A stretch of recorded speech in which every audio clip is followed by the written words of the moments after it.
tayo, welcome doon.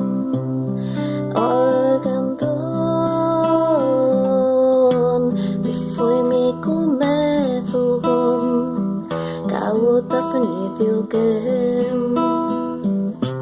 Before me kumetuhom, kawot afanibyugem. Before me kumetuhom, before me kumetuhom, before me kumetuhom.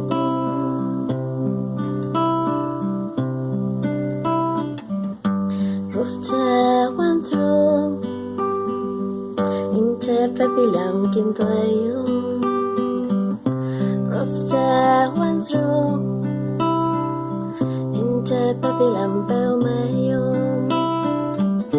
Kumapyo ka once ron yami, kumapyo ka once ron yami, kumapyo ka once ron yami.